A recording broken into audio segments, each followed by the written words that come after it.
A vida que temos na Terra deve ter se gerado espontaneamente. Os cientistas têm motivos para pensar que as primeiras células vivas na Terra surgiram por meio de um processo natural chamado evolução química.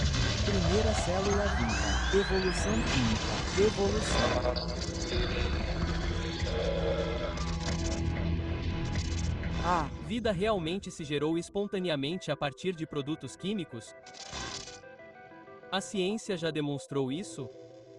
Nós rastreamos James Tour, um dos maiores especialistas do mundo em química orgânica sintética, para descobrir todas essas pequenas imagens de moléculas se unindo para formar a primeira célula são falsas, são ridículas. A comunidade sobre a origem da vida não tem sido honesta. Eles escreverão em seus próprios artigos. Eles verão alguns pequenos fenômenos e extrapolarão o que isso significa no contexto da origem da vida. E então trabalharão com a imprensa e a imprensa extrapolará ainda mais e você terá muitas pessoas enganadas pensando que a vida já foi criada. Tudo isso é mentira. Isso é mentira. Cientista Craig Ventor cria vida pela primeira vez em um laboratório. Estamos aqui hoje para anunciar a primeira célula sintética. Não criamos vida nem de longe. O que eles fizeram foi pegar uma célula. Eles tiraram o genoma dessa célula. Eles fabricaram um genoma semelhante a ela e o colocaram lá dentro. Isso é como tirar um motor de um Ford e colocá-lo em um Buick e então dizer: olha, eu criei automóveis.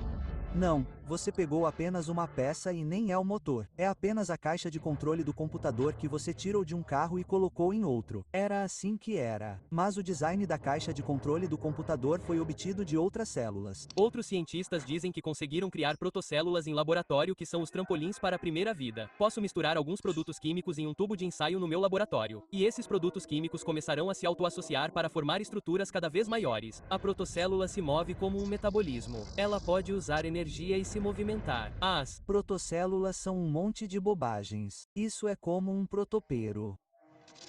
Pego 20 libras de carne de peru fatiada de uma delicatessen. Jogo em uma panela. Acrescento um pouco de caldo de peru. Aqueço, jogo algumas penas e digo: este é um protopero. Sim, não há uma ordem, mas, se você esperar o suficiente, um peru vai sair comendo. Parece ridículo, não é? É exatamente isso que os pesquisadores da origem da vida fizeram quando criaram uma protocélula. Espere um segundo. Não fomos ensinados com centenas de milhões de anos que tudo é possível? Tempo é, na verdade, o inimigo. Você deixa esses produtos químicos que foram feitos ficarem parados. Eles mostram a degradação em um período de semanas. Semanas são um piscar de olhos. Quando se trata de escalas de tempo pré-bióticas, os produtos químicos se decompõem. Então, pensar que as moléculas poderiam ser feitas e ficarem ali esperando outras moléculas chegarem, isso não acontece. A química orgânica não funciona dessa forma. Bem, se a vida não se gerou espontaneamente na Terra, o que dizer dos cientistas que acreditam que a vida deve ter vindo do espaço sideral? Se você quer que ela se origine da Terra ou de algum outro planeta, você precisa ter a origem da vida. Você precisa ter a origem daquela primeira célula. Como isso acontece? Não temos ideia. Então, com todos os avanços na pesquisa científica no estudo da vida, por que não conseguimos descobrir isso? Com toda a pesquisa sobre a origem da vida em andamento, o problema está se tornando cada vez mais difícil, não mais fácil. E a razão pela qual ele se tornou mais difícil é porque entendemos mais sobre a complexidade de uma célula. Para ajudar a explicar a complexidade das células vivas, recorremos ao biólogo molecular Douglas Ash. Para ter uma ideia da complexidade de uma célula viva, pense em uma fábrica com milhares de peças de maquinário trabalhando juntas para fazer alguma tarefa coordenada.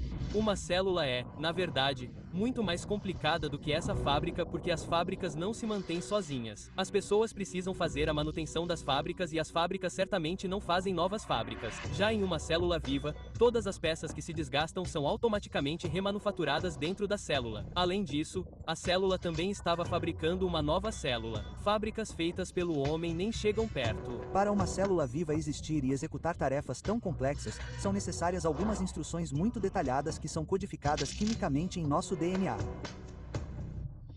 Se você tem uma sequência de ácidos nucleicos como o DNA ou o RNA, precisa ter uma sequência precisa, pois isso se traduz em quais proteínas são necessárias para construir o organismo.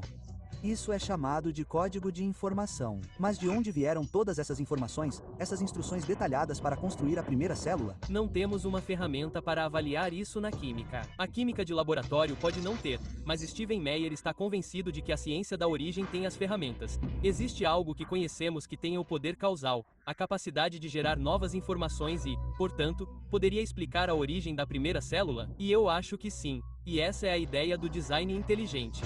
Design inteligente é definido como a teoria de que certas características do mundo natural são mais bem explicadas por uma causa inteligente, não por um processo não direcionado. Porque o que sabemos por nossa experiência é que agentes inteligentes podem produzir informações e, de fato, produzem informações em formato digital ou tipográfico. A forma de informação que encontramos na molécula de DNA, informação digital funcional. Sempre que vemos uma informação e a rastreamos até sua fonte, seja em uma seção de código de software, em um parágrafo de um livro ou em uma inscrição hieroglífica, sempre descobrimos que uma mente desempenhou um papel na geração dessa informação. Não se deixe enganar pelo exagero. Os materialistas estão mais longe do que nunca de explicar a origem da vida. No entanto, eles ainda se recusam a considerar a única fonte observável conhecida para criar código de informação, uma mente inteligente e projetista. Não somos materialistas. Vemos a alma humana. Sentimos amor. Vivemos com propósito. Lutamos por justiça. Somos a maioria silenciosa. E não seremos mais silenciosos. Não mais.